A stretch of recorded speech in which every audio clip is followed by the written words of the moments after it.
Hi everyone. I wanted to put together a little show to talk about something that people have been asking a lot of questions about, and that's heating source. Oftentimes when you purchase a snake, especially if you purchase a snake at a pet store, you'll get a care sheet from the pet store and they'll talk you into this device and that device and things like that.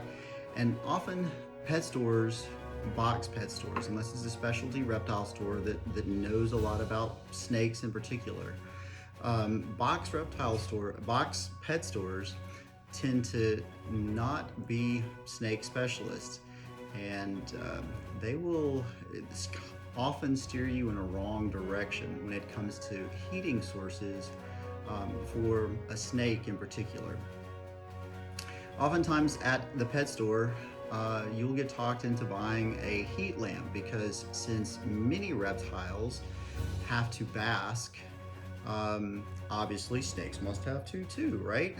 And at least from the standpoint of pet stores, they think that all reptiles have to be treated exactly the same. And this is not the case. So if you've gone to a reptile store, not a reptile store, but a pet store, they may have you buy some sort of a heat lamp, something like this.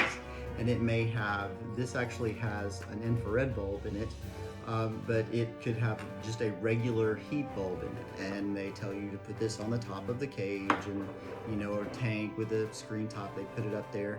And for some reptiles, lizards in particular, that's gonna be fine. Turtles, that would be okay. Many snakes don't bask, and particularly ball pythons are not basking animals.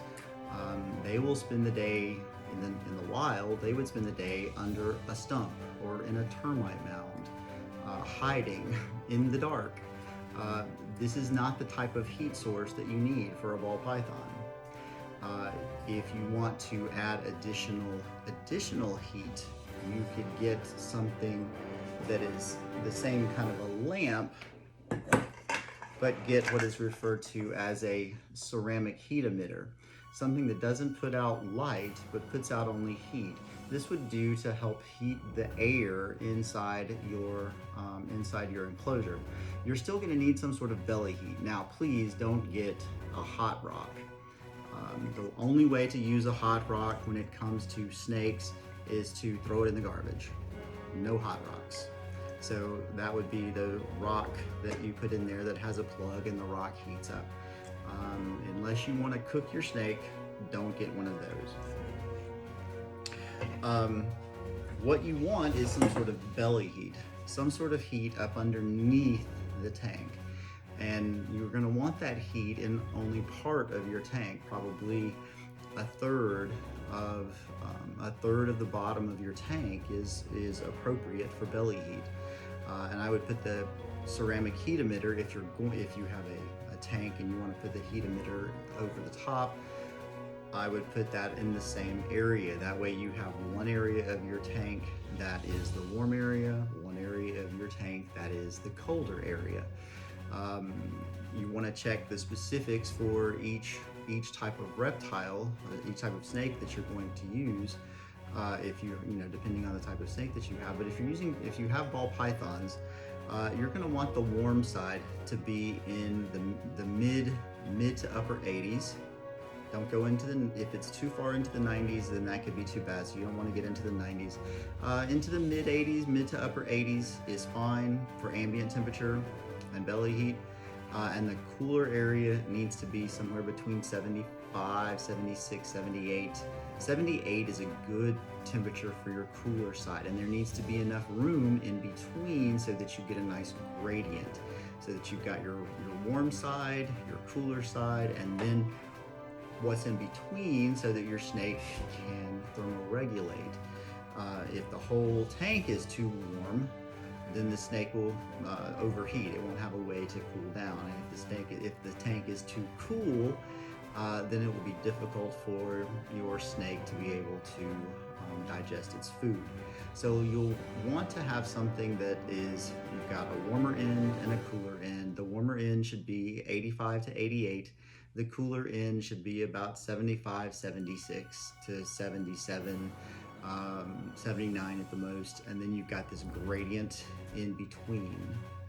Um, so belly heat, what is that going to look like? Well, oftentimes, and I'm oftentimes when you go to a box pet store, they will sell you some sort of a heating mat, and there are many companies that make these heating mats, and they have electricity, and it's just like a human hot pad for all intents and purposes. And this would mount up underneath your tank.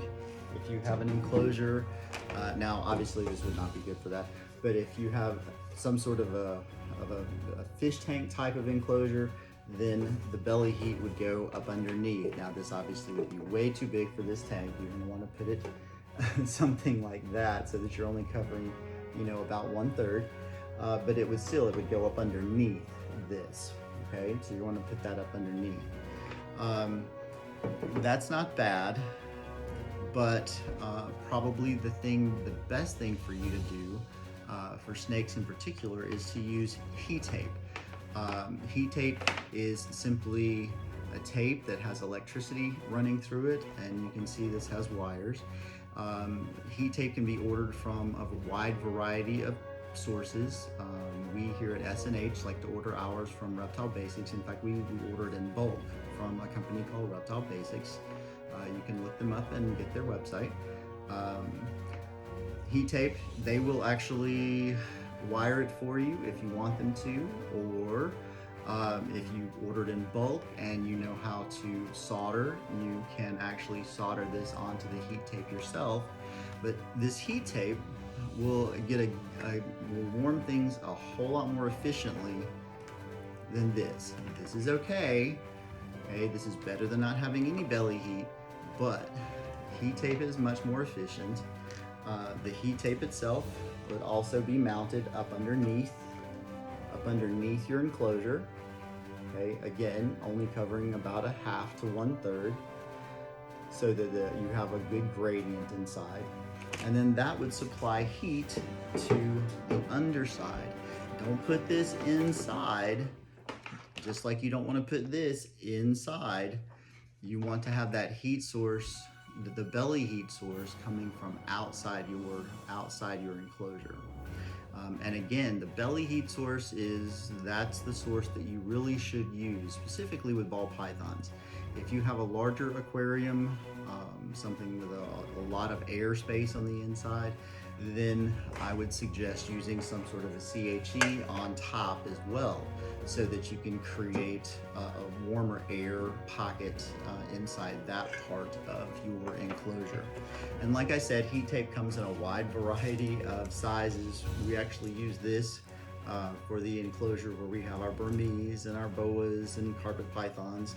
And then we use smaller heat tape, the 1-foot size, and this would be a long ribbon that you can cut into the sizes that you want and then wire it appropriately. Or if you're ordering it pre-wired, you tell them exactly how long the piece is that you want, and it will come and it will already have the wires on it. This is what we use for most of our ball pythons. We have these up underneath behind me in the rack, in the back 1/3 of the floor space in their tubs. So that's your heat source, all right? But if we've got a heat source, we have to have a way to control this heat source. So once you have your heat source, you've got to have some sort of a thermostat. And if you're going, ooh, I don't know anything about a thermostat for my reptile cage, you absolutely have to have a thermostat, because whatever heat source you're using, you've got to be able to control how much heat is in your snake cage. If you've got too much heat in the snake cage, that's a problem. If you don't have enough heat in the snake cage, this too is a problem. So you're going to want some sort of a thermostat. Now, there are all sorts of thermostats that you can get. Now, what does a thermostat do? It's just like the thermostat on your air conditioner.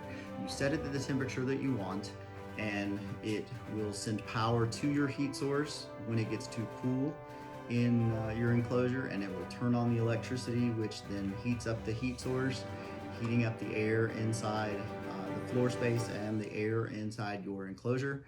And when the sensor reads that it's warm enough, it turns off the electricity and it stays right there until the temperature drops below that point where you want it, and then it starts to heat back up again, just like the heater in your house or the air conditioner thermostat in your house.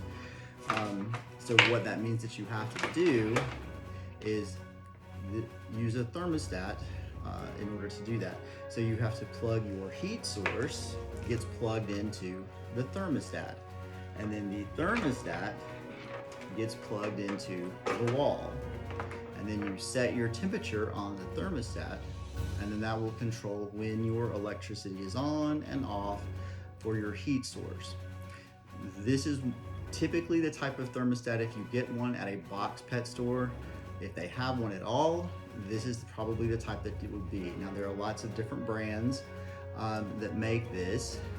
This is an analog thermostat. It's okay, it will work, but you know, I'm a big fan of, you know, buy better and cry only once. This is probably not going to last you for very long, but it would last for, you know, a while. It's not that expensive, you know, maybe $10, $12, something along those lines. This does have a place where you could plug in 3 heat sources. What I said, you've got your belly heat, and if you have a larger enclosure, you're going to want a ceramic heat emitter to go on the top. And if you really want to put an infrared, you can put that up there and use maybe at night so that you can see what's going on in your, you know, in enclosure. But it's not really adding a great deal to the heat inside your enclosure. Either way, it's to still be plugged into your thermostat if you're using it and it's going to be putting out any heat. If you want to have a light that is nothing but light, then I would suggest some sort of an LED so that you can, you know, have that on during the day, not putting any heat. There are things such as this that will have an LED light and then a ceramic heat emitter, so that you can put the LED light on some sort of a timer if you want to see during the day, or if you want to have lights on during the day, and then the ceramic heat emitter would just stay on as long as the thermostat tells it to stay on. This is not that expensive either. You can get this at most pet stores. But if you want to upgrade from this, all you have to do is check out Amazon. There are all sorts of thermostats. This probably will be your next step up. This is digital. I would suggest going ahead and bypassing the analog thermostat and just get a digital. It's only a few dollars more, but it will last you longer and you'll have more control over the temperature. Set the temperature and it will turn things on and off depending on the temperature inside your enclosure, which means that it has to know the temperature inside your enclosure. So every thermostat will have a sensor. Your sensor needs to be inside your enclosure on the surface that your snake has access to, because that's the temperature that you want to monitor, not the temperature directly on top of your heat source, but the temperature on top of the enclosure, well, not on the surface that your animal has access to. That's where you want to monitor the temperature. All right. So digital thermostat, this would be much better than the analog, but analog is much better than nothing. You can take another step up from that particular digital thermostat and get a thermostat that gives you multiple zone control, this is only a few dollars more than the other. It gives you a couple of different zones. So if you wanted to, say for instance, control one end of your tank to be at between 85 and 90, one closer to the middle, closer to 80, and then that way but you would need 2 heat sources in order to do that up underneath your tank, and this could actually control both heat sources independently. You could also use this. This would control both your CHE, the ceramic heat emitter, as well as any belly heat that you have, and could control them at different levels. You might set your CHE to be at a lower point so that it will flip on at or turn off at a lower temperature than the belly heat, or vice versa. Typically I would want my belly heat a little warmer than the CHE. So they're also available on Amazon. So thermostats, an absolute must. If you don't have your tank, your enclosure, whatever your enclosure is, on a thermostat so that you can control the temperature, you do run a risk of overheating your animal. Heat tape without a thermostat will cook your snake. Probably not what you want to do.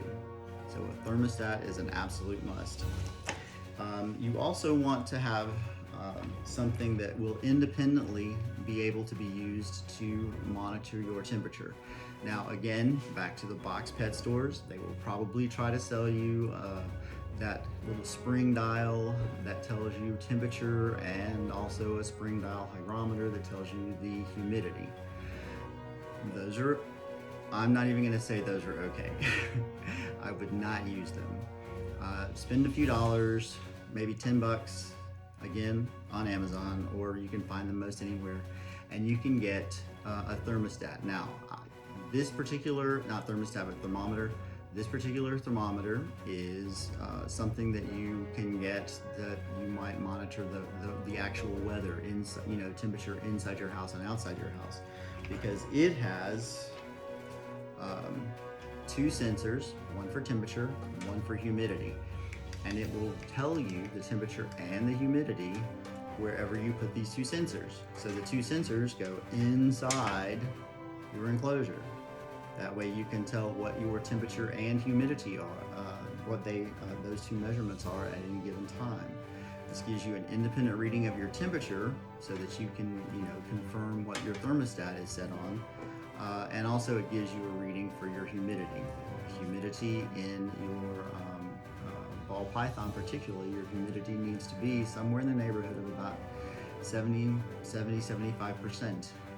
And if they're going into shed, you might want it to knock that humidity up just a little bit more. Much higher, even like a sauna for them for a day or 2 to help get extra hydrated. But typically, right around 70% is good. And this would allow you to do that. This is going to be much more accurate than a dial, one of the spring dial hygrometers. So there you have it.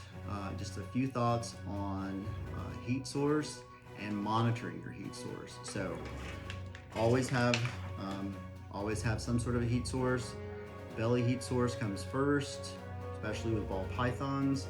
Then you're going to want to have a CHE if you have a larger tank. Now you don't necessarily even have to have a CHE. A lot of people will not. If the temperature where your animal is on the floor, which is what a ball python should be, if your ball python is climbing, your ball python is probably stressed about something. Ball pythons are ground animals. They do not need climbing apparatuses in their enclosures. Monitor it. Make sure it's on the thermostat so that you can control what it is. No heat source without a thermostat. So heat source, thermostat, thermometer. Be sure to ask any questions below, and we'll be sure to get back to you. Also subscribe so that you can get notification anytime we make new videos. Have a great one, and make sure you take care of those animals.